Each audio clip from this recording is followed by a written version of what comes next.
Hello everyone. Rap reader academy में आप सभी का स्वागत है। साथियों, प्रीलिम्स कंडक्ट हो चुका है। बीपीएससी का प्रीलिम्स हो गया है। अब बीपीएससी का प्रीलिम्स हो गया, 3 से 4 दिन निकल चुके हैं। तो व्हाट नेक्स्ट? अब आगे क्या किया जाए, किस चीज़ों पर फोकस किया जाए?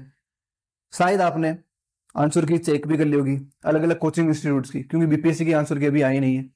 तो कोचिंग इंस्टीट्यूट की जो भी आपने आंसर की चेक करी है, उसके अकॉर्डिंग आपका क्या स्कोर रह रहा होगा वो आपने देख लिया होगा।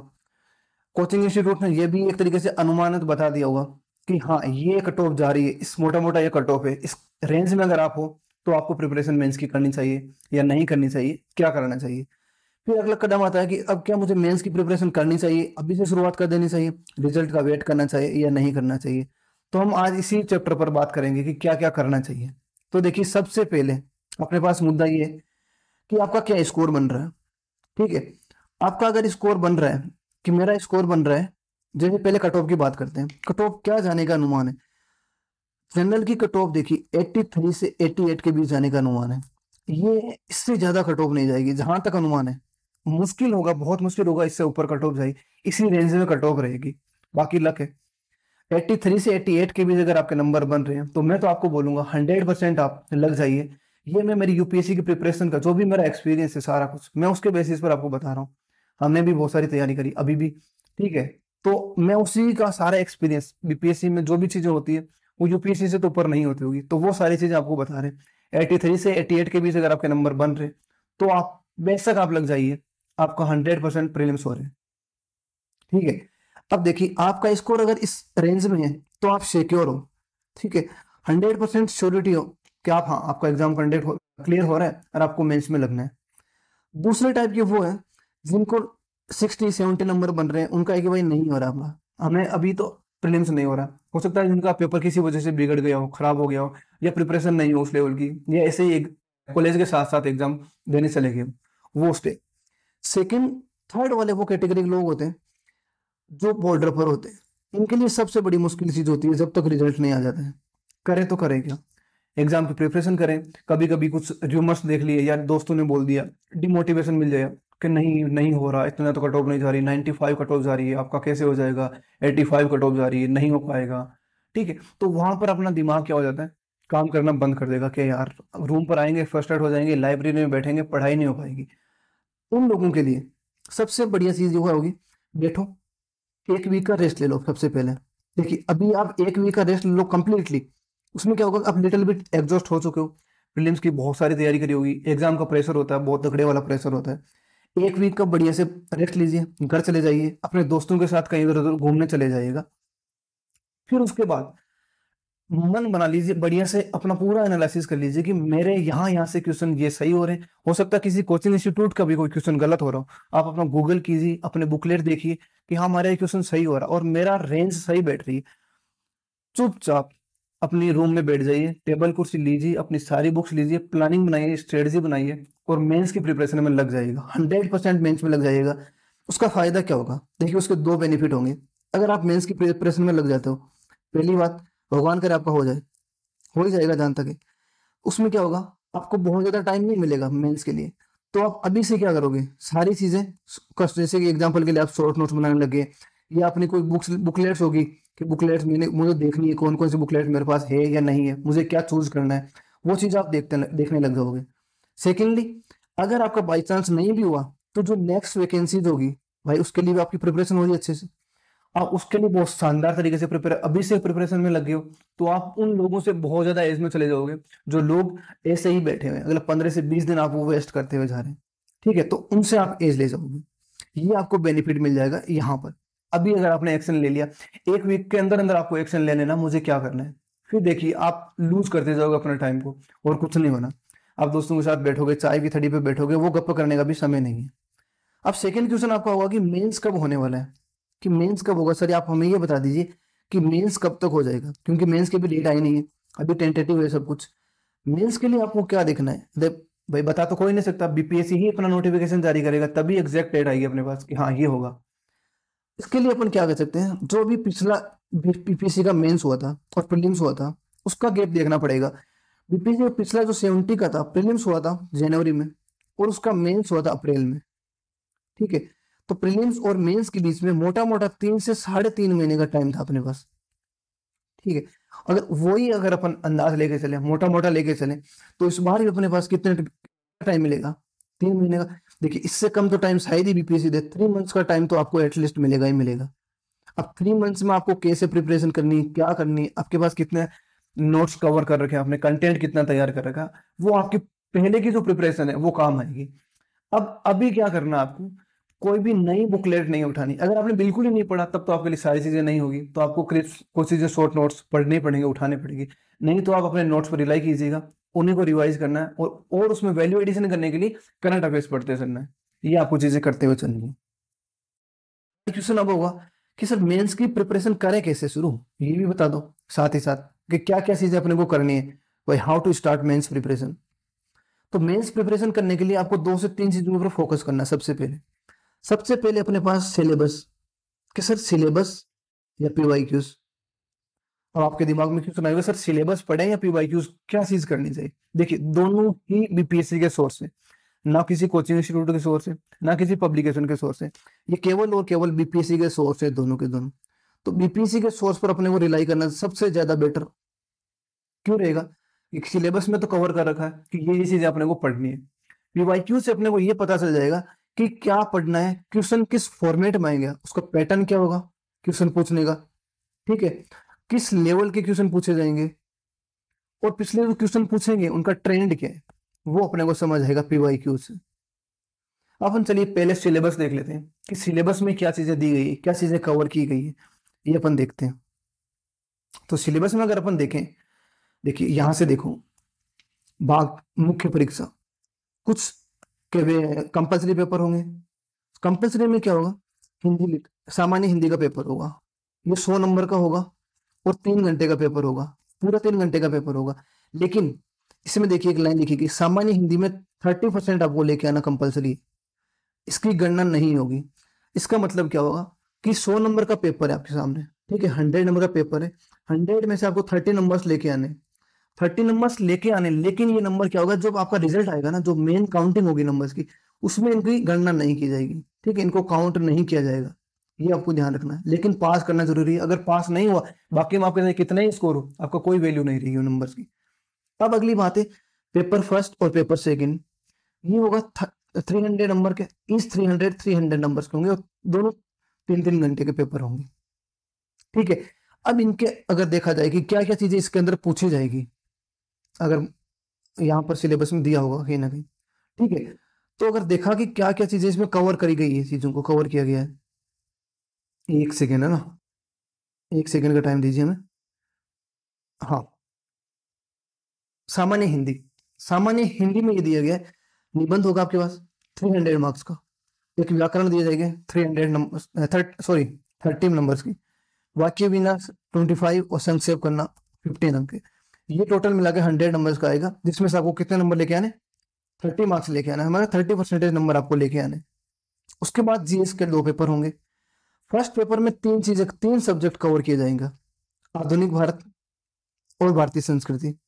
सेकंड होगा राष्ट्रीय और अंतर्राष्ट्रीय महत्व का वर्तमान घटना चक्र, मतलब करंट अफेयर्स पढ़ना अपने को मोटा मोटा, जो भी नेशनल और इंटरनेशनल लेवल का होगा। थर्ड होगा सांख्यिकी विश्लेषण, आरेखन और चित्रण, ये होगा जीएस फर्स्ट में। जीएस सेकंड में अपने पास होगी इंडियन पॉलिटी, इकोनॉमी और ज्योग्राफी। फिर इसके साथ ही साथ भारत के विकास में विज्ञान और प्रौद्योगिकी, मतलब साइंस और टेक्नोलॉजी और इसका इफेक्ट, 3 सब्जेक्ट होंगे सेकंड पेपर में। यहाँ पर इसका डिटेल सिलेबस दे रखा है। तो अपने को देखिए यहाँ पर इन्होंने एग्जैक्ट चीजें दे दी गई है। जैसे पहला देखा जाए, आधुनिक भारत के तथा बिहार के विशेष संदर्भ में इतिहास और भारतीय संस्कृति के अंतर्गत लगभग 19वीं शताब्दी के मध्य से लेकर भारत के इतिहास की रूपरेखा के साथ साथ गांधी, रविंद्रनाथ, नेहरू से संबंधित प्रश्न भी सम्मिलित होंगे। देखिए आपको detail as it is word to word दिया गया, तो अपने को फोकस यही करना है कि जो भी चीजें दी गई है ना, सिलेबस अपने को बाहर जाना ही नहीं। टाइम रहेगा तो अपन देखेंगे कि और चीजें क्या करनी है, कैसे करनी है, और सिलेबस से बाहर कुछ क्वेश्चन पूछा भी गया है ना, तो उसका कैसे अंदाज लगाएंगे कि कहां तक अपने को रीच करनी है। तो उसका मेन सोर्स होगा अपने पास पीवाईक्यू, कि पीवाईक्यूज में जो बीपीएससी पहुंचा है ना, वो कहां तक पहुंचा है। जैसे मान लीजिए गांधी, नेहरू और रविंद्रनाथ टैगोर का नाम दिया गया, क्या इसके आगे उन्होंने सुभाष चंद्र पर क्वेश्चन पूछा गया है, या किसी और पर भी कोई व्यक्तित्व है उस पर क्वेश्चन पूछा गया, स्वतंत्रता सेनानी पर, या नहीं पूछा गया, कंपैरिजन पूछा गया हो सुभाष चंद्र बोस, अंबेडकर के बारे में, तो वो चीजें कहाँ तक पूछी गई है वो पीवाईक्यू से अपन कवर करेंगे, ना कि रैंडम किसी भी कोचिंग वाले ने कोई भी चीज दे दी, वो बिल्कुल नहीं करनी है। और यहाँ पर एक चीज मैं आपको यहाँ पर अनाउंस कर देता हूँ। देखिए सबसे पहले तो एक बात आपसे मैं कहना चाहूंगा, हमारे इस चैनल को सब्सक्राइब कीजिएगा। देखिए अगर आपको पसंद आ रही चीजें, अगर आपके लिए वैल्यू एडिशन कर रही है कुछ ना कुछ, आपकी ब्रेन स्टॉर्मिंग कर रही है, आपको कुछ ना कुछ अच्छा दे रही है, तो आप जरूर से सब्सक्राइब कीजिएगा, लाइक भी कीजिएगा और अपने दोस्तों के साथ शेयर भी कीजिएगा ताकि उनको भी कुछ हेल्प मिल जाए। अगर आपको सही लग रहा है तो कीजिएगा, ठीक है। अब यहाँ पर आपके लिए सबसे बड़ी बात है कि अनाउंसमेंट हम जो करने जा रहे हैं वो ये है कि जो पीवाईक्यूज की अपन बात कर रहे हैं कि मेंस के पीवाईक्यूज कैसे कवर किया जाए, कोई भी कवर करवाएगा, कैसे करवाएगा। देखिए जनरली कोचिंग इंस्टीट्यूट में क्या होगा, आपको पीवाईक्यूज होंगे, वो दे दिए जाएंगे कि ये पीवाईक्यूज आप कर लीजिए। हम यहाँ पर क्या करने वाले हैं, आपको माइक्रो थीम के बेसिस पर। अब आप सोच रहे होंगे कि माइक्रो थीम क्या है भाई, यहाँ कहाँ तक आ गया। माइक्रो थीम का मतलब है कि अगर गांधी से रिलेटेड क्वेश्चन पूछा गया है ना, तो हम गांधी से रिलेटेड कितने सारे क्वेश्चन पूछे गए उनको एक साथ दिया जाएगा पहली बात तो, फिर उनको आपको प्रैक्टिस भी करवाई जाएगी, आपको टेस्ट दिया जाएगा कि ये पीवाईक्यूज है, आप इनको सोल्व कीजिए। हम आपको बताएंगे भी कि वो क्वेश्चन क्यों पूछा गया था, जिस भी ईयर में पूछा गया था, एटलीस्ट 5 से 7 साल के कवर किए जाएंगे, क्यों पूछा गया था। साथ ही साथ पूछा गया था तो उसके अगले साल भी अगर पूछा गया या 2 साल बाद 1 साल बाद पूछा गया तो वो किस फॉर्मेट में उसको चेंज करके पूछा गया, क्योंकि एज इट इज क्वेश्चन तो देंगे नहीं। मान लीजिए गांधी जी के बारे में पूछ लिया कि गांधी जी के कुछ भी, जैसे कि चंपारण सत्याग्रह के बारे में पूछ लिया, फिर उसके बाद में ऐसे ही आंदोलन के बारे में पूछ लिया, या गांधी और अंबेडकर की कुछ जो भी आपसी बातें थी उनके बारे में कंपैरिजन पूछ लिया कि उनकी सोच या उनको एक तरीके से राष्ट्र को आगे बढ़ाने के लिए दोनों को कंपैरिजन कीजिए। तो वो चीजें पूछी गई थी, तो क्यों पूछी गई थी, जैसे कि बहुत बार आपने देखा होगा किसी भी चीज को लेकर अगर 100 ईयर कवर हो रहे हो तो वो क्वेश्चन पूछा जाता है, या किसी को 50 ईयर हो रहे हो, 75 ईयर हो रहे हो, ठीक है, तो इस जनरली क्वेश्चन पूछे जाएंगे इस टाइप में। तो वो चीजें आपको बताई जाएगी, आपकी ब्रेन स्टॉर्मिंग हो जाएगी उससे। और पीवाईक्यू से बेस्ट सोर्स किसी भी कोचिंग का मटेरियल नहीं है, ये आप फोकस करके रखिएगा, अपने माइंड में क्लियर रखिएगा अगर आपको मेंस क्लियर करना है, पीवाईक्यू एंड सिलेबस। ठीक है, तो ये आपको शायद यूट्यूब पर हम फ्री में प्रोवाइड करवा देंगे सब कुछ पीवाईक्यू से रिलेटेड। हाँ, इसके लिए आपको एक चीज करनी पड़ेगी कि शायद मेंस आपको लिख कर कॉपी चेक करवानी पड़ेगी, वो कॉपी का क्या करना है, कैसे करना है, वो सारी चीजें आपको बता दी जाएगी। टेलीग्राम चैनल जो हमारा ज्वाइन कर लीजिए, ठीक है, प्रेप रीडर नाम लिखिएगा, प्रेप रीडर आपको मिल जाएगा टेलीग्राम चैनल, उसको ज्वाइन कर लीजिएगा, वहां पर आपको सारा मटेरियल मिल जाएगा। यूट्यूब चैनल को ज्वाइन कर लीजिएगा। अब देखिए अपन आगे बढ़ते हैं सेकंड पेपर में, ठीक है, सॉरी यहाँ पर सेकंड पेपर यहाँ पर ही रहा, ठीक है, फर्स्ट पेपर हो गया, सेकंड पेपर हो गया। आपको टू द पॉइंट सारी चीजें दे रखी, तो आपको सिलेबस को पहले कंटेस्ट कर लेना कि कौन सी चीजें कहां पर क्या चीजें दे रखी। अब एक पेपर होगा आपका एसे का, ठीक है, एसे का पेपर भी अभी लेटेस्टली जोड़ा गया, पहले एसे का पेपर नहीं था, एसे का पेपर होगा, ठीक है, तो एसे का भी 300 मार्क्स का पेपर होगा। तो टोटल मिलाकर कितने मार्क्स के क्वेश्चन हो गए आपके पास, GS first, GS second, GS third, total मिलाकर 900 के क्वेश्चन हो गए। 900 मार्क्स में से आपको नंबर लेके आने। ऑप्शनल भी होगा, ठीक है, ऑप्शनल पेपर। अब ऑप्शनल पेपर आप कौन सा चूज करते हो वो आप पर डिपेंड करता है कि आपकी कहाँ पर कमांड ज्यादा है, कहाँ पर कमांड बढ़िया है, कोई कैसी कमांड है। ऑप्शनल 100 मार्क्स का होगा और ऑप्शनल में आपको 40 मार्क्स लेके आने हैं आउट ऑफ 100, ठीक है, आउट ऑफ 100 40 मार्क्स लेके आने, लेकिन ये मार्क्स आपको ऐड नहीं होंगे फाइनल रिजल्ट में, ये बात आपको ध्यान रखनी है। ये हो गया अपना मेंस के फर्स्ट पेपर, सेकंड पेपर, ऐसे, ऑप्शनल और हिंदी जो कंपलसरी है, कहाँ पर कितने मार्क्स आपको लेके आने होंगे, शायद आपको क्लियरिटी होगी। पीवाईक्यूज का आप निश्चिंत रहिए, आपको पीवाईक्यूज के बारे में सारी चीजें मिलेगी, 5 से 7 साल के माइक्रो थीम के साथ मिलेगी। लेकिन आपसे एक ही गुजारिश है कि सब्सक्राइब जरूर कीजिएगा चैनल को, अपने दोस्तों के साथ शेयर भी कीजिएगा और लाइक भी करिएगा। अब आगे बढ़ते हैं अपन इसके बाद कि मेंस की ये सारी चीजें अपन ने देख ली कि भाई मेंस में अपने को ये चीजें करनी है ना, अब ये कैसे कवर करनी है, क्या करनी है। अब बात रही शॉर्ट नोट्स और टेस्ट सीरीज के लिए। देखिए अगर अपन अभी डिस्कस करेंगे शॉर्ट नोट्स कैसे बनाने हैं, टेस्ट सीरीज के बारे में बता दिया जाएगा, तो शॉर्ट नोट्स पर ये वीडियो थोड़ा ज्यादा लेंथी हो जाएगा, तो शॉर्ट नोट्स पर अपन एक अलग से वीडियोस बना देंगे कि शॉर्ट नोट्स आपको बनाने कैसे, एग्जैक्ट शॉर्ट नोट्स कैसे बनाने, क्या वो शॉर्ट नोट्स आपके लिए काम करेगा, कैसे काम करेगी, वो चीजें आपको निश्चिंत रहिए, सारी चीजें मिलेगी इसमें आपको। अब अगर टेस्ट सीरीज की बात करें, हम लोग सोच रहे हैं आपके लिए टेस्ट सीरीज जो स्टार्ट करी जाए। अगर आप इच्छुक हो कि हाँ हमें ऐसी टेस्ट सीरीज चाहिए जो 1-to-1 हमें मेंटरिंग भी करे, इसमें क्या होगा 1-to-1 मेंटरिंग भी आपको प्रोवाइड कर दी जाएगी। पहली बात तो। दूसरी बात, टेस्ट सीरीज की जो कॉपीज होगी ना, वो इतने शानदार तरीके से हम आपको चेक करवा के देंगे ना, जो भी होंगे जिन्होंने बढ़िया तरीके से मेंस लिखे होंगे, शानदार उसकी स्कोरिंग रही होगी, उनका बैकग्राउंड अच्छा रहा होगा, कहीं ना कहीं वो इंस्टीट्यूट में काम भी कर रहे होंगे, सारा कुछ एक्सपीरियंस मिला के आपको सारी चीजें मिलेगी। ये नहीं कि कुछ भी कर दिया, कॉपी को ऐसे लिख दिया, हाँ बहुत शानदार काम कर रहे हो, आपकी विषय वस्तु सही है, नहीं, बिल्कुल नहीं होगा। एक एक वर्ड आपका चेक किया जाएगा, कहाँ पर गलतियां हो रही है, वो सारी चीजें कवर की जाएगी। और वो टेस्ट सीरीज का शेड्यूल वगैरह आपको बता दिया जाएगा, बहुत जल्द आपके पास सामने आ जाएगी। ठीक है, अगर आप आगे बढ़े, ये पैटर्न तो अपन ने देख ही लिया कि जीएस फर्स्ट सेकंड और थर्ड में क्या क्या होने वाला है। ये हिंदी का कंपलसरी पेपर, ऑप्शनल का अपन देख ही लिया, जीएस फर्स्ट सेकंड और ऐसे का पेपर अपन ने देख लिया। ठीक है, इन तीनों को मिलाकर कितने नंबर्स का होगा, एक बार फिर से देख लेते हैं कि 900 मार्क्स का अपने पेपर होगा टोटल।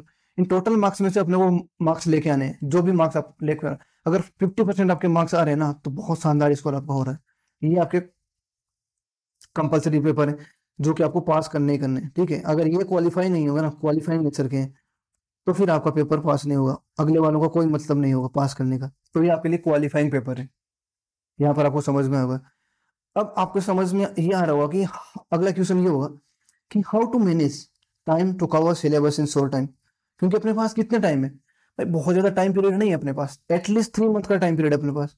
तो 3 मंथ्स में अपने को क्या क्या चीजें कवर करें, कैसे कवर करें, ये सारी चीजें अपने को शॉर्ट टाइम पीरियड में क्या करनी है, यहाँ पर अपन एक चीज डिटेल में कवर कर लेते हैं। देखिए, करना कैसे, क्या चीजें करनी है।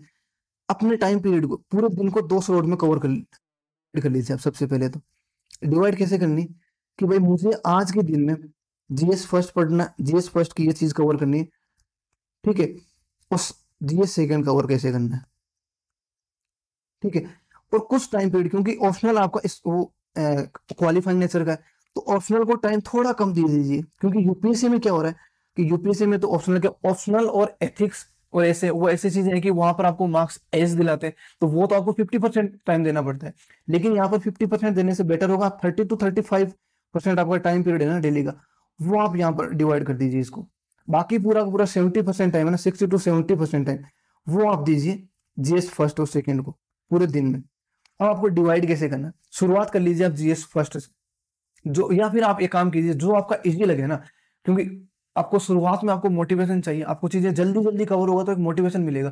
तो आपको जो सब्जेक्ट पहले आपने कवर कर रखा है, कि मान लीजिए आपका एग्जांपल के लिए पॉलिटी आपने कवर कर रखा है, कि पॉलिटी मेरा अच्छे से कवर होगा, तो आप क्या करोगे, उसको 3 से 4 दिन में आपको पॉलिटी को पूरा वापस से पढ़ दोगे, तो आपको एक मोटिवेशन मिलेगा कि अच्छा यार, मैं तो 3 से 4 दिन में ये कवर कर लिया, मेरा ये सब्जेक्ट कवर हो गया पूरा का पूरा।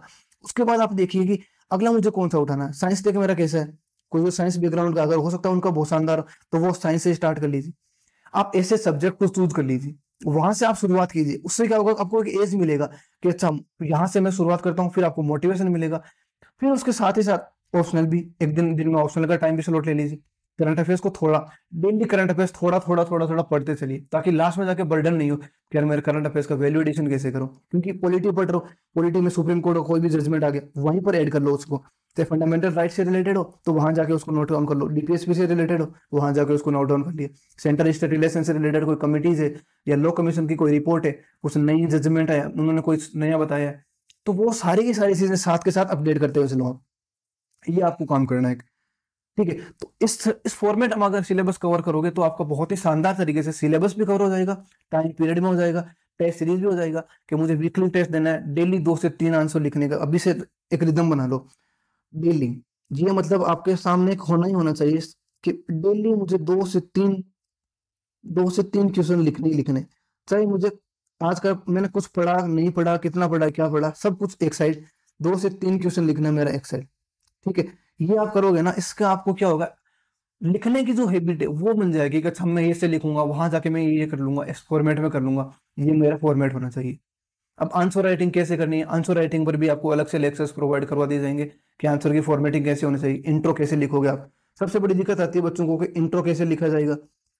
ठीक है, मेन बॉडी में क्या क्या चीजें कवर किया जाना चाहिए, और उसके साथ ही साथ कंक्लूजन कैसे लिखें। ठीक है, पॉजिटिव नेगेटिव गवर्नमेंट की स्कीम सारी चीजें आप कवर करनी है, कैसे कवर की जाएगी। तो उसके लिए सबसे पहले अपन शुरुआत करेंगे ना पीवाईक्यूज की। तो पीवाईक्यूज की सीरीज में आपको सारी की सारी चीजें मिल जाएगी कि अच्छा ऐसे ऐसे चीजें कवर करनी है, ये चीजें कवर करनी है। ठीक है, तो शायद आपका सारी चीजें कवर हो गई होगी। देखिए सारी चीजें जो मोटा मोटा टाइम मैनेजमेंट ये कवर हो गया अपना, पैटर्न क्या है, एग्जाम में क्या क्या चीजें कितना कितना डिवाइडेशन कर रखा मार्क्स, वो सारी चीजें होगी। सिलेबस कैसा है, मेंस की प्रिपरेशन को सिलेबस पीवाईक्यू कैसे देखना है, शॉर्ट नोट्स और टेस्ट सीरीज। शॉर्ट नोट्स के बारे में अपन अलग से वीडियोस बनाएंगे डेडिकेटेडली, ताकि आप अच्छे से उसको कर पाओ। ये हो गया कि मेंस कब होने वाला है, टेंटेटिव टाइम अपन ने देख भी लिया, और इसके साथ ही साथ ये भी देख लिया कि भाई बीपीएससी का प्रीलिम्स भी हो गया तो कितनी कट ऑफ जा रही है, अपने को क्या करना है, कैसे करना है, ये सारी चीजें आपके सामने होगी। सिलेबस भी अपन ने पूरा देख लिया बीपीएससी का खुद का। उम्मीद है कि आप सभी को ये सारी चीजें पसंद आई होगी, जो भी डिटेल एनालिसिस था वो पसंद आया होगा। अगर कोई भी डाउट हो कमेंट बॉक्स में लिखिएगा और बताइएगा कि आपको पीवाईक्यूज की सीरीज किस फॉर्मेट में करनी है, अगर आप क्या चाहते हो। हमने एक हमारा रूपरेखा बनाई है, वो हम आपके सामने रखेंगे, लेकिन अगर उससे पहले आप अगर कुछ भी सजेशन देना चाहो तो वो सजेशन कमेंट बॉक्स में जरूर दे दीजिएगा। और आपसे बस रिक्वेस्ट इतनी है, चैनल को सब्सक्राइब कीजिएगा, ठीक है, ये हमारा एक मोटिवेशन रहेगा। हम आपसे कोई पैसे नहीं मांग रहे। लाइक कीजिएगा और अपने दोस्तों के साथ शेयर भी कीजिएगा, और साथ ही साथ टेलीग्राम ज्वाइन कर लीजिएगा, प्रेप रीडर के नाम से आएगा, ठीक है, ये सेम नाम लिख दीजिएगा प्रेप रीडर, आपको मिल जाएगा टेलीग्राम चैनल पे, उसको ज्वाइन कर लीजिएगा, वहां पर आपको अपडेट मिल जाएगा क्या अगला अपडेट होने वाला है। मिलते हैं नेक्स्ट वीडियो में, तब तक के लिए शुक्रिया। Thank you so much.